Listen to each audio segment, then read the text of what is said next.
Hey everyone, welcome back to our channel. Today, we've got some jaw-dropping news from the world of Mexican cartels. If you've heard of the CJNG, you know it's one of the most feared criminal organizations out there. The name alone can send shivers down anyone's spine. But guess what? Things are changing fast. Ya estamos aquí, pura familia michoacana. Un acto de misericordia se transformó en una lucha por el poder y el control del lucrativo negocio de las drogas en México. You might be surprised to hear this, but El Mencho, the notorious leader of CJNG, is no longer the top dog. That's right. The news is clear. El Mencho is not what he used to be. There's a new player in town, and he's taking over El Mencho's territories. So, who's stepping up to fill his shoes? And what does this mean for the CJNG? Este es José de Jesús Méndez Vargas, mejor conocido como el Chango Méndez, fundador del temido grupo La Familia Michoacana. El Mencho has been the face of the CJNG, a name that strikes fear far and wide. But now, his right-hand man is rising to power. At the same time, the Familia Michoacana is becoming a bigger threat, grabbing territories and shaking things up. In this video, we're going to break down the power shift within the CJNG and look at how they're losing ground. So, stick around, because we've got all the juicy details coming up. So, who is El Mencho? Born as Nemesio Oseguera Cervantes, El Mencho's journey from a small-town boy to one of the most feared cartel leaders in Mexico is nothing short of a blockbuster movie. He grew up in a small village in Michoacán, a state known for its lush landscapes and, unfortunately, its deep-rooted ties to the drug trade. As a young man, El Mencho didn't have many opportunities. He started off with small-time crimes, like many young men in his area, getting involved in local drug trafficking. But El Mencho wasn't just any street-level hustler. He had ambition and a sharp mind. He wanted more than just to survive. He wanted to rule. His first big break came when he joined the Milenio Cartel. This group was well known in the drug world, and El Mencho quickly rose through the ranks. His intelligence and ruthless efficiency didn't go unnoticed. He proved himself to be not just a muscle man, but a strategic thinker. His ability to plan and execute complex operations made him invaluable. However, things took a dramatic turn in 2010. The Mexican government was cracking down on cartels, and many were falling apart. The Milenio Cartel was one of them. But instead of letting this setback break him, El Mencho saw it as an opportunity. He decided to form his own cartel, and that's how the Jalisco New Generation Cartel, or CJNG, was born. The CJNG started as a small group, but El Mencho's leadership quickly transformed it into a powerful force. Unlike other cartels that often relied on brute force alone, El Mencho combined violence with business acumen. He understood the importance of controlling both supply and demand, and he knew that spreading his influence far and wide was key to his success. One of his smartest moves was to build alliances with smaller, local gangs. This network helped him expand CJNG's reach rapidly. But El Mencho wasn't just about making friends. He was ruthless when needed. He eliminated rivals with brutal efficiency, sending a clear message: mess with CJNG and you'll pay the price. At its peak, CJNG controlled vast territories across Mexico. They had a significant presence in key states like Jalisco, Michoacán, and Veracruz. These regions are crucial for drug trafficking because they provide access to both the Pacific Ocean and the Gulf of Mexico, making it easier to transport drugs internationally. But CJNG wasn't just about geography, it was also about diversification. Under El Mencho's leadership, the cartel got involved in various illegal activities. Sure, drug trafficking was their main business, with cocaine, methamphetamine, and heroin being their top products. But they also branched out into other areas like extortion, kidnapping, and even oil theft. Yes, you heard that right. Stealing fuel from pipelines became one of their significant revenue streams. El Mencho's business model was simple: diversify and control. By not relying solely on drug trafficking, CJNG managed to build a robust and versatile criminal empire. This diversification helped them to weather many storms that would have sunk less adaptive organizations. But, of course, with great power comes great conflict. CJNG's rapid rise didn't go unnoticed, and it put them on a collision course with other powerful cartels. One of their most significant rivals has been the Sinaloa Cartel, once led by the infamous Joaquin El Chapo Guzman. These two titans clashed over territories and influence, leading to some of the bloodiest battles in Mexico's ongoing drug war. Then, there's the ongoing rivalry with the Los Zetas cartel, known for their brutal tactics. The fights between CJNG and Los Zetas have been particularly vicious, with both sides trying to outdo each other in terms of brutality and territorial control. El Mencho's strategy in these conflicts has always been clear and direct: strike hard and fast. He believed in overwhelming force and making examples out of his enemies. This approach not only helped CJNG to expand its territory, but also instilled fear in both rivals and potential challengers. But El Mencho's story isn't just about fighting other cartels, it's also about outmaneuvering the government. The Mexican authorities have been trying to take him down for years. Despite numerous attempts to capture him, El Mencho has managed to stay one step ahead, using everything from bribery to sophisticated counterintelligence. The rise of El Mencho and CJNG is a story of ambition, strategy, and ruthless efficiency. From humble beginnings, El Mencho has built one of the most powerful and feared criminal organizations in the world. But as we'll see, even the mightiest empires can face serious challenges, and CJNG is no exception.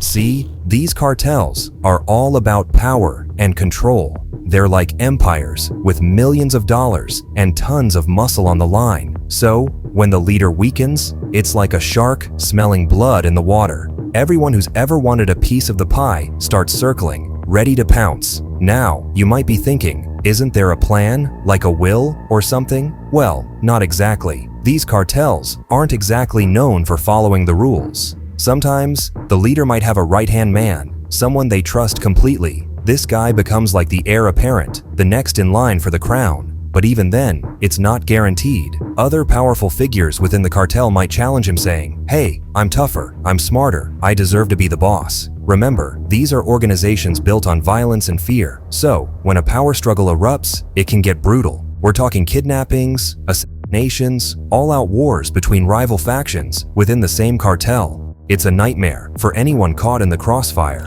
That's why this whole El Mencho's health thing is such a big deal. There are whispers that he might be sick or even hiding out. If that's true, it could be the spark that ignites a massive fight for control within the CJNG. Now, we're not saying for sure it will happen, but the possibility is definitely there. That's what makes the world of cartels so unpredictable and, frankly, terrifying.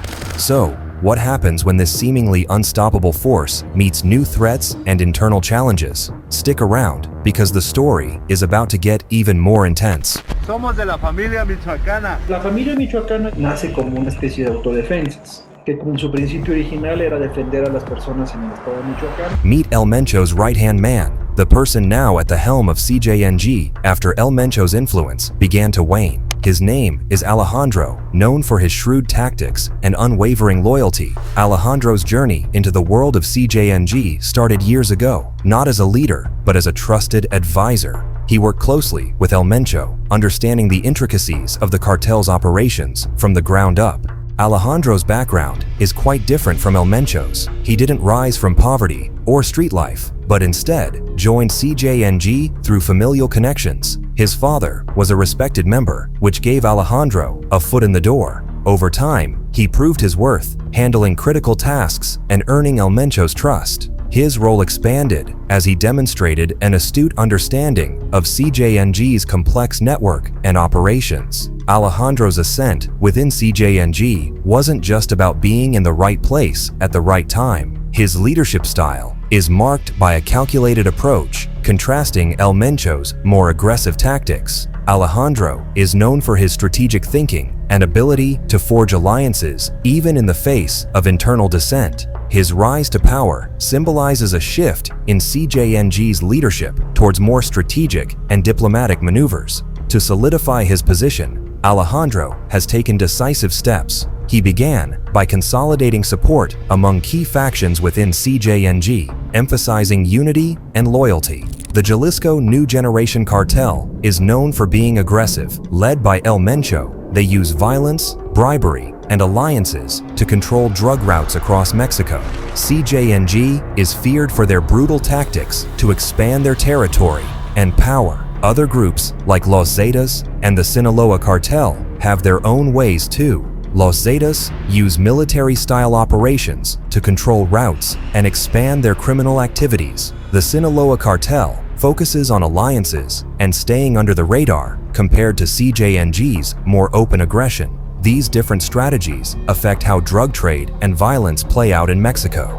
Understanding these differences helps law enforcement and policymakers deal with the challenges posed by these cartels. Each group's tactics shape not only their success, but also the safety and stability of communities across Mexico. En años recientes ese mecanismo de autodefensas, como era de esperarse, ha venido, digamos, cambiando, y por supuesto que en últimos años pues ha tenido que ver mucho más casos de infiltración que tienen que ver con el mismo grupo siendo utilizado para cobro de piso y otras actividades de índole criminal. Unlike El Mencho, who ruled with fear, Alejandro focuses on building consensus and ensuring everyone feels valued. This approach has helped him navigate internal power struggles and maintain control over CJNG's extensive operations. One of Alejandro's strengths lies in his ability to build alliances beyond CJNG's traditional borders. He has reached out to other cartels and criminal organizations, forming strategic partnerships that benefit CJNG's interests. These alliances not only strengthen CJNG's operational capabilities, but also serve as a deterrent against potential rivals seeking to exploit internal divisions. Despite Alejandro's strategic acumen, his leadership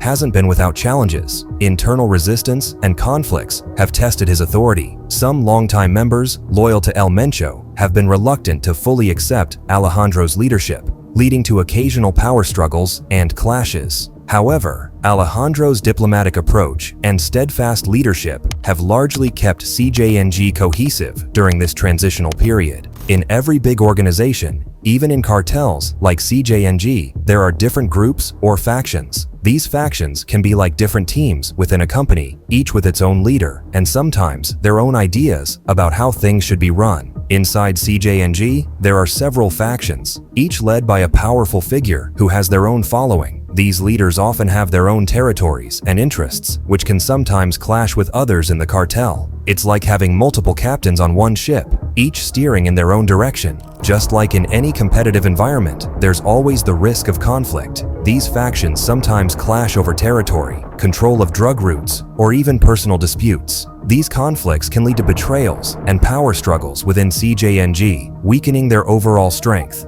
It's like a constant battle behind the scenes that can spill out into the open, causing chaos and instability. When a powerful leader like El Mencho steps back or gets removed, it's a big deal. His successor, the person who takes over, has to navigate a complex web of loyalties and rivalries. Imagine inheriting a huge, tangled mess and trying to sort it out without upsetting the wrong people. The new leader of CJNG has to be strategic. They need to secure the loyalty of key members while neutralizing any potential threats from rival factions. This might involve making alliances or even tough decisions about who stays and who goes. It's a high-stakes game of chess where every move counts. Not everyone in CJNG will agree with the leadership change. Some loyalists will support the new leader, seeing it as a fresh start or a necessary change. On the other hand, dissenters, those who preferred the old ways or who have ambitions of their own, might resist or even plot against the new leadership. It's a delicate balance of power and influence within the cartel. All this internal drama doesn't just stay within CJNG's headquarters. It affects their day-to-day operations and their ability to make money.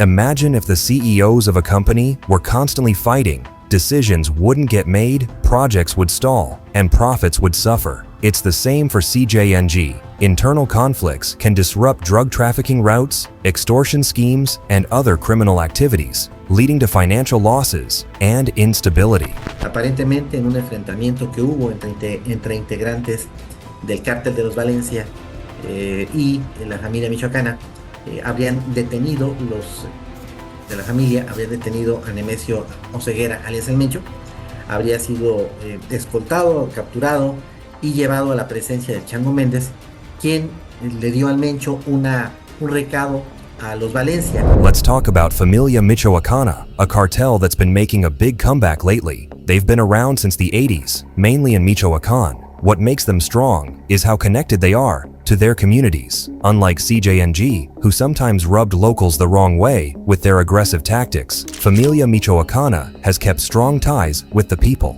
This support has helped them tighten their grip on their turf and bounce back strong. CJNG has been losing ground where Familia Michoacana is gaining. Places CJNG used to control, like parts of Michoacan and nearby areas, are now firmly in Familia Michoacana's hands. This loss is hitting CJNG hard. It means they're losing out on money from drugs and other illegal activities they used to dominate in those areas. The impact on CJNG's power and influence is huge. Each piece of territory they lose is like losing a big part of their business. It's forcing CJNG to rethink how they operate and maybe change their aggressive approach to holding onto power. The fights between CJNG and Familia Michoacana have been fierce.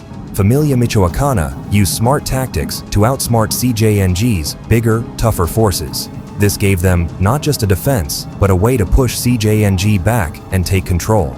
These losses for CJNG raise questions about how well they can run things and keep their leaders in charge. Reports say CJNG is dealing with infighting and struggles to get their power back after these defeats. Familia Michoacana's success comes down to how they adapt and understand their local area. Unlike CJNG's strict hierarchy, Familia Michoacana is more flexible. This helps them change fast when things shift on the ground.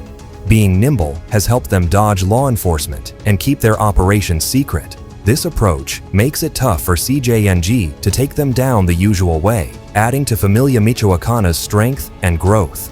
The recent setbacks faced by CJNG aren't just a blow to their operations, it's shaking up the entire cartel landscape across Mexico. With CJNG losing ground, there's a noticeable shift in who holds the power among Mexico's cartels. For years, CJNG has been a dominant force, but now, other cartels like Familia Michoacana are seizing opportunities. They're expanding into CJNG's former territories, altering the balance of power.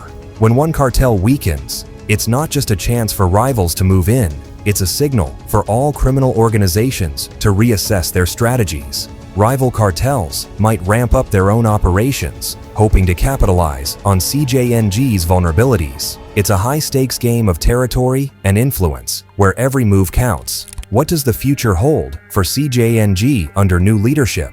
That's the million-dollar question. Some experts predict a period of internal turmoil as the new leader consolidates power. Will they steer CJNG towards recovery, or will internal divisions lead to further decline? It's a pivotal moment that could reshape the cartel's trajectory. Recovery isn't out of the question. Cartels like CJNG have shown resilience in the face of adversity before. However, the path to recovery won't be easy. It requires not only strategic leadership, but also the ability to adapt to new challenges. On the flip side, if CJNG fails to regroup, it could face even more setbacks, potentially losing more ground to rivals. Now, let's zoom in on the human impact of these cartel dynamics. In the contested regions, civilians are caught in the middle. The power struggle between cartels often leads to increased violence and instability. Families live in fear as cartel violence escalates, affecting their daily lives and economic opportunities. As cartels vie for control, crime rates fluctuate. Areas once considered relatively safe may see spikes in violence as rival factions clash. This not only threatens public safety, but also undermines trust in law enforcement and local institutions. Communities face a tough reality where safety becomes a luxury and resilience is a necessity. Zooming out, what does all this mean for Mexico's ongoing cartel war? It's a shifting landscape where alliances shift and new players emerge. The decline of CJNG could mean a power vacuum that other cartels might rush to fill, leading to more violence and instability in the region. Looking ahead, CJNG and Familia Michoacana are at a crossroads. Will CJNG bounce back under new leadership, or will Familia Michoacana solidify their dominance? The future is uncertain, but one thing's for sure, it won't be a smooth ride for either side. So, what do you think about how things are shaping up with El Mencho's successor and CJNG's battles with Familia Michoacana? Drop a comment below and let's keep this conversation going. If you found this video interesting, make sure to hit that like button share it with your friends who love learning about crime and cartels, and subscribe to our channel so you never miss out on our latest updates. Thanks for watching, and remember to stay curious and stay safe out there.